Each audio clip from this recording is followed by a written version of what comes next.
friends, welcome back to The Talk. We have a full studio in the house today. Andrea Nicole is here to dissect a couple of hot topics with me, including what we think about Marilyn Monroe's last home being in danger of demolition, and what's up with King Charles' recently revealed official portrait. We have thoughts about it, and I bet you will too. Plus, Kenyon Henry and co-star Terri Bonds are here to talk about their upcoming movie, Country Rain.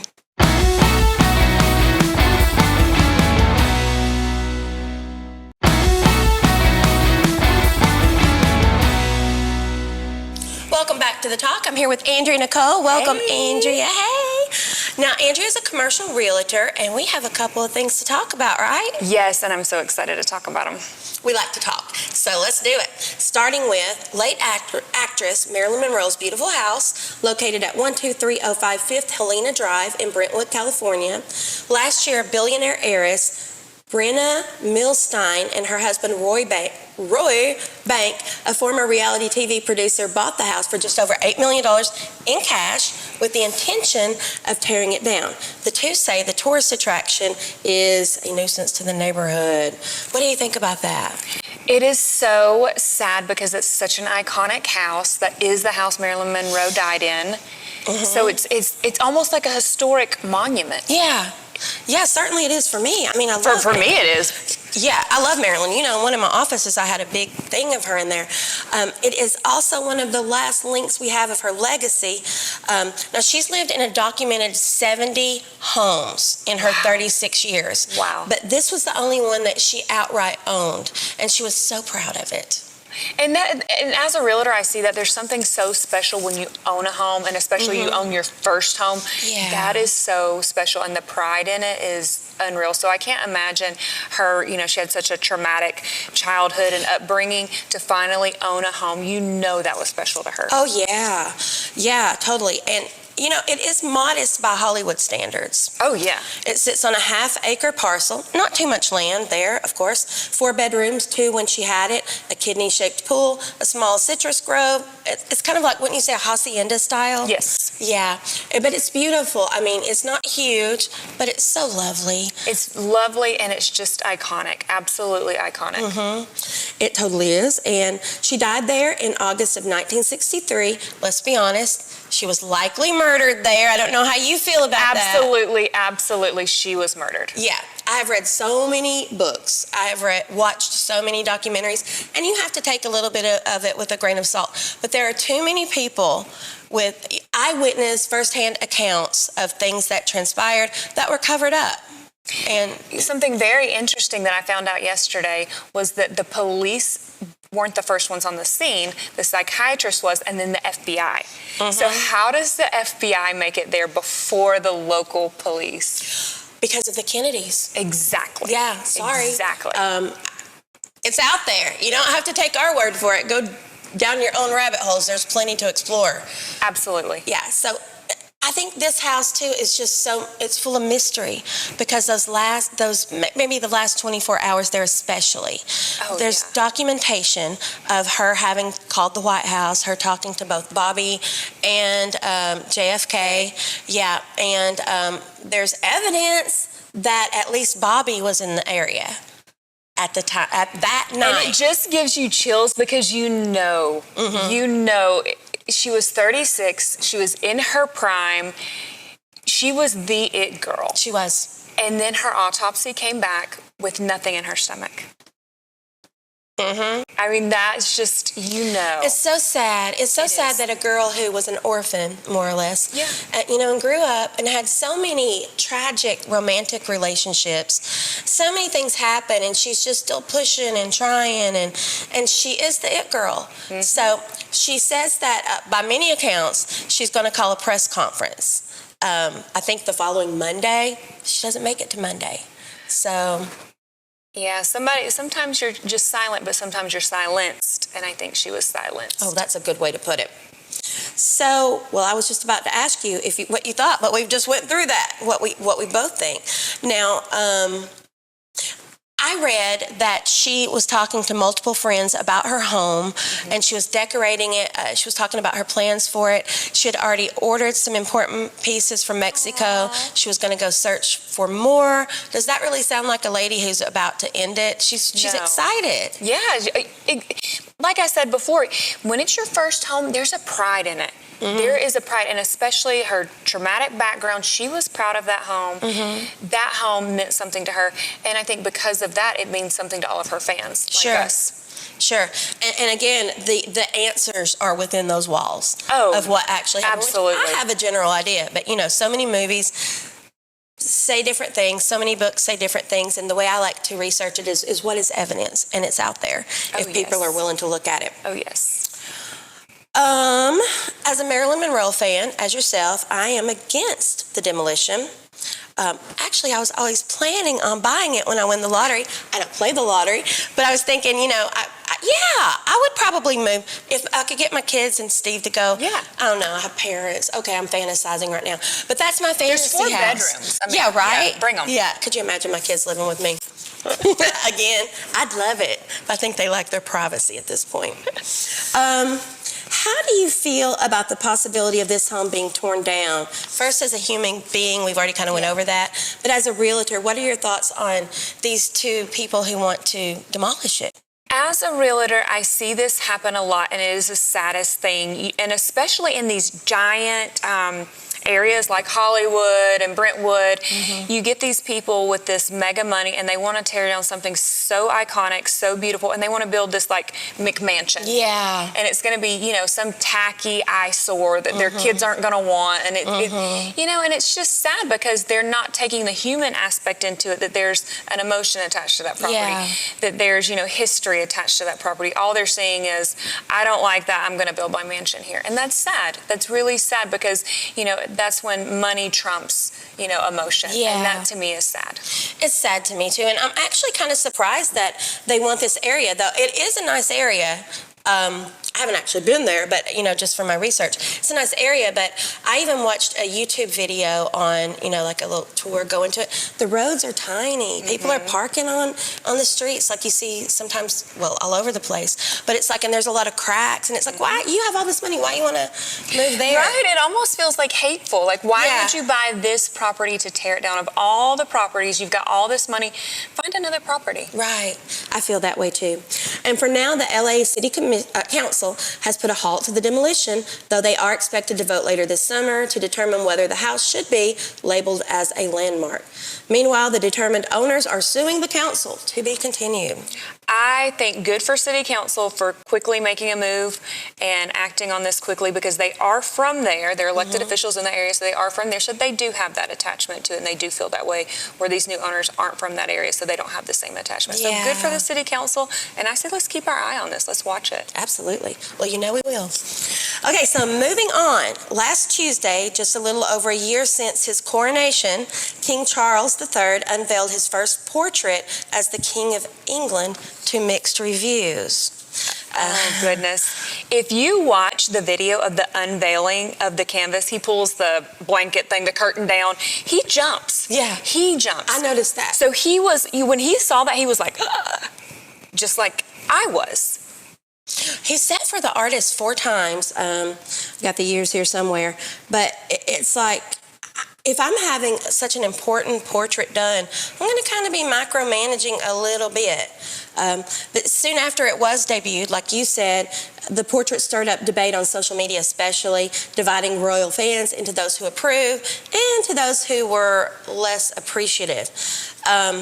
It was done by British artist Jonathan Yeo, who met with Charles 4 times between 2021 and 2023 at the King's residence in Highgrove and Clarence House to complete the painting, which will be hung at Draper's Hall in London. Now, when you view a piece of art, when I do, the first thing is how it makes me feel. And I'm thinking about, absolutely, how does this portrait make you feel? It's red. It's very red. That's number one. But it makes you almost uncomfortable because it's like, it looks like it was painted in blood, or it's very just like, It's menacing. Right. And even his look. I mean, I don't know if the artist was going for strength or just trying to do something totally modern. And because, Charles has said, he has. yeah, he wants to be a more modern monarch.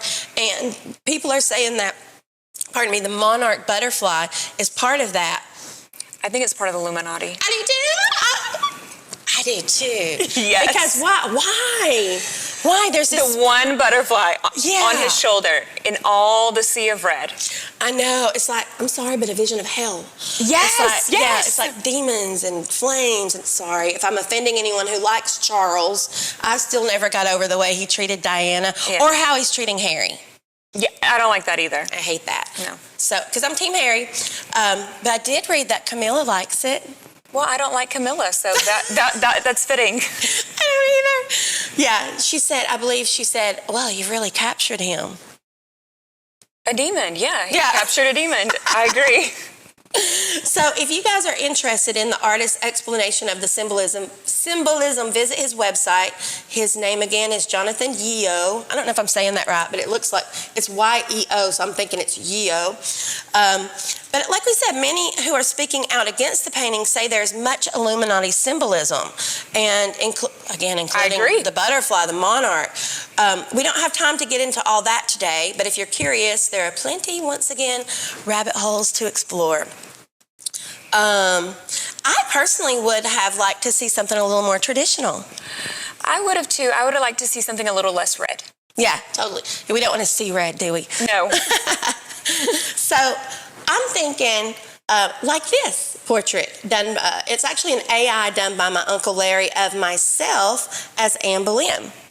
And I love it. I absolutely Thank you. love it. It's so much fun. Larry gets ahead of the curve. He's always doing things. He done this a couple of years ago before AI was, so So I did this funny little thing because Anne Boleyn was the second wife of King Henry VIII until he had her head removed. But she and I share a maternal grandmother. I know. It was her first and my 12th. That woman, the grandmother's name was Elizabeth Tilney. So anyway, there's this funny story associated with this portrait, if you want to call it that Larry did. I took it home and I was like, Steve, Larry loves history and stuff. He showed me this picture that's so bizarre. And I was like, it's Anne Boleyn. He was like, kind of half listening. And I showed him, and literally he sat up and his mouth dropped, and he was like, oh my God, that looks just like you. And I should have let it go. I should have let him think it, but I cannot tell a lie. So I didn't. I told the truth. And with that said, Andrea, thank you for coming. It's always fun. Thank you for having me. Yeah, I'll have you back soon. And you guys, I'll be right back.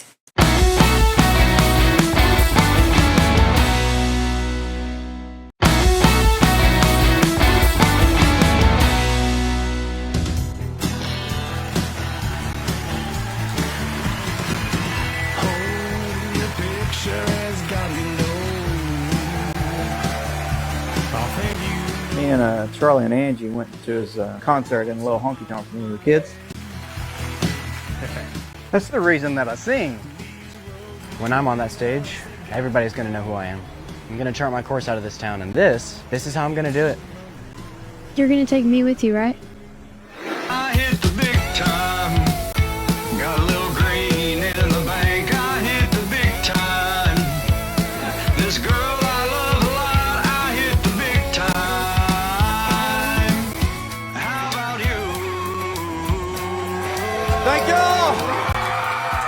You're the best fans in the world, and I love each and every one of you! When is all of this going to be enough for you? It is enough. You can't fix this with a hug and dimples anymore, Pete. Sure you are. I gotta get this straight. No, you don't! Hey sis, you okay? Why don't you ask him?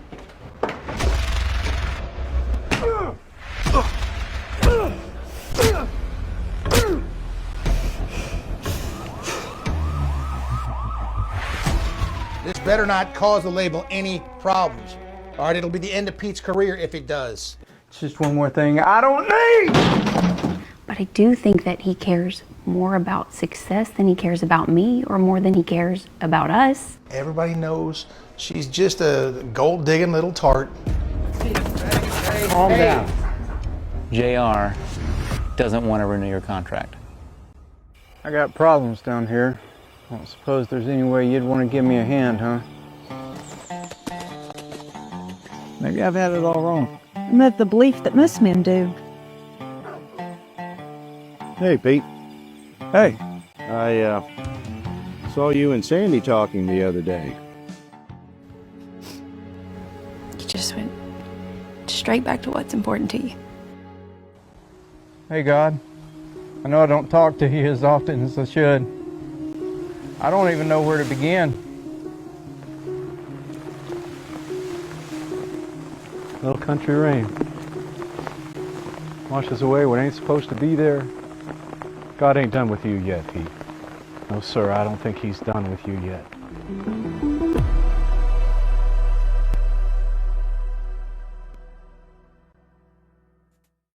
Welcome back to The Talk. I am here with Kenyon Henry and Terri Bonds. We are about to talk about your new movie, Country Rain. Yes, very exciting. I'm so excited. You know what? I reached out to you when I saw, I don't know, it wasn't a press release. I saw somebody else post. And I was like, how is Kenyon involved in this? I've known Kenyon for a while. You write wonderful books. He's a great author. And so I reached out to you and I was like, what's your affiliation with this? And I learned that you wrote it, you star in it, and you sing in it. I do. What can you not do? Well, got to get the real wife here to answer that one. No, I know Yeah. she supports you greatly. she does. She does. As a matter of fact, she and I are both executive producers as well. Sweet. So she is supporting in every way that she can. Oh, I love that. I love it so much. And it's just like I was just blown away. Is this your first script, your first movie? It is. I was in a movie, Karate Princess, in September, and that's how I got hooked up with the producer, Jason Campbell and JC Films, and wrote the script, and he loved it. He said, let's do it. Is JC for... Well, that's a good question. Is it Jesus Christ? That's what I initially comes I think to it my might mind. be, but I think it's also coincidental. Okay. That his name is Jason Campbell. Okay. So I love that, but they are a faith-based operation. they are. Yep. That's pretty cool. I love that. That's one thing I'm really excited about. I think we need more family-friendly, faith-positive films. Yep. And Terri, you play Kenyon's wife in this movie. I do. Correct? Yes. So how is that? How was it to play his wife? Yeah. Infuriating, if you want to know the Yeah? truth. Yes. I think I saw a slap. There was a slap. It was real. It was a real slap. I was really so fed up. Now, he was great, but he did do, I mean, we have this really great chemistry, I think, as friends, and he did kind of get under my skin. And I don't know if that was intentional, but he would just come at me. And so there was some, I think there was some wife imitating art there, for sure. Gotcha. So you were just trying to put her in character, right? Or help her pull it out? I was, as a matter of fact. So before the scene, and if you've seen the scene, she wears this beautiful dress, and people would walk by, oh, Terri, that dress is beautiful. It looks great, blah, blah, blah. And I avoided saying anything about the dress the whole time. I avoided her because I didn't want her to walk into that scene and be like, oh, he complimented my dress, right? Instead, I wanted her to be kind of, he's the only person on set that hadn't complimented my dress. So I just snorted. But that's because we're having fun. It is. But yeah, so I did do little things to kind of push her a little bit. A little bit. Yeah. I think we had, overall, it was a great experience. I think we have, well, in my opinion, I hope we play a realistic husband and wife very, very well and realistically. It sounds like it. Yeah.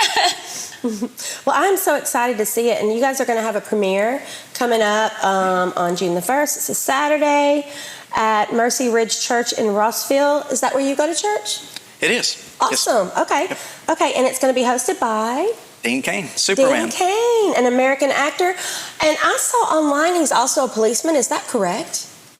He is. He's, I think, a sheriff's deputy where he lives. How about that? Yeah. So what I know about him is that he's passionate about, well, Jesus, and I like that, and obviously about the community. He doesn't have to be a police officer. You know, he can go act all day long, but he wants to do it, right? He does. What's your experience with him? How was he as a person? I think he's great. I had one day on set with him where we had some scenes together. And of course, with Dean, he's very charismatic and everybody wants a piece of his time. And so he's very accommodating, he's kind, he's generous with his time. And overall, I think it was a great experience. Oh, yeah. He's hilarious. Oh, He is that as well. He's hilarious. He had us laughing nonstop. Yeah. It was funny. It was That's a good awesome. experience. Yeah. He seems like he'd be a cool guy, and he was also in God's Not Dead, Mm-hmm. and of course, Lois and Clark. Yes. Yeah, Superman, as you said, which is kind of your nickname with your kids, right? It is. Long story short, when my oldest two daughters were very young, they nicknamed me Superman, and then I've got this curl here that I cannot get rid of. So. But it works for him, doesn't it, Terry? Yeah, I like the curl, yeah. I like it too. Don't get rid of the curl. Let's see. Tell me, this is important. Tell me about the movie. What's this movie about? So the movie's about a country music singer, Pete Ford, who's kind of at the top of his career, maybe a little on the backside, and all of a sudden just everything falls apart. His career, his marriage, his whole world just kind of crumbles, and he's kind of clueless that there were any issues. You know? Does he have the front man syndrome? Does he like big ego? Is that what it is? And getting into materialism? I don't think that's it. I think Pete thought he was doing all the things right. Mm-hmm. Right? He was just a little naive in what it takes to have a family, to have a marriage, and make it work. And maybe a little too wrapped up in his career, not necessarily out of ego. There's actually a line in it where your mom asks, do you think he's cheating on you? And she's like, no, Pete's not like that. That was what I was wondering too, because so many times that plays a hand. Yeah. In marriages that fall apart. I think he just lost his identity outside of the music. I think what the resounding theme for me throughout the film and watching the way that Kenyon would portray this and the way it was written, he just really doesn't know who he is anymore outside of being on a stage in front of all of these adoring, loving fans. And he thinks in his mind that that's him doing the most and the best that he can do to support, for the people in his life. Mm-hmm. All the time, being absent. So what we want most is our people's time, right? Our time, attention, and all that. So that's pretty cool. Were you guys, as his wife, were you like a sweetheart from early days, or did you come in later? Yeah, no, we were childhood sweethearts in the film, so we were just kids, and I think that's one of the opening scenes, I believe, right? Yeah, it is. Yeah, we were kids, and he got bit by the music bug, and it kind of develops throughout, their young adult life on into where it picks up in present day. And so he, I guess he's on a journey to re-find himself at some point, perhaps forced into that. Yeah, I'd say he is forced into it. Pete had, and you get snippets of this throughout the film, but he had a little bit of a tragic childhood, and I think when he entered music, to him it was a way to escape all that, and he just never left it once he escaped. So that sounds fascinating. Well, I'm definitely going.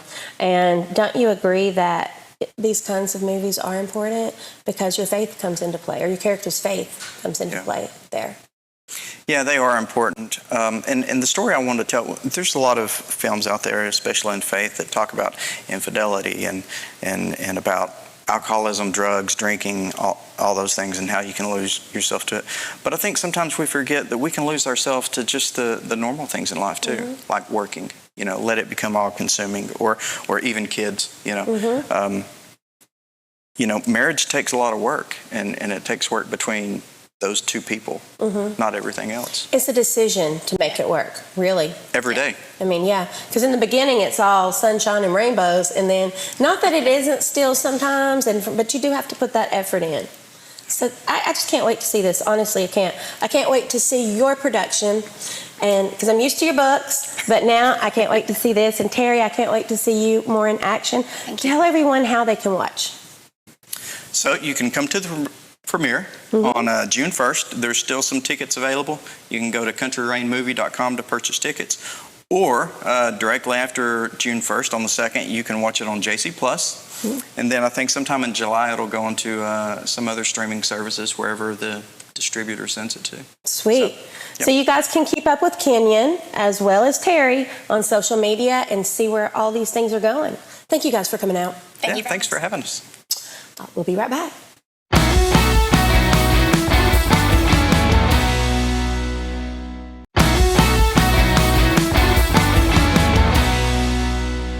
Thanks for joining the talk today. Learn about today's guest, Andrea Nicole, Kenyon Henry, and Terri Bonds, as well as the movie Country Rain on social media. And if you haven't already, please subscribe to The Talk with Connie on YouTube, Instagram, and Facebook. See you soon.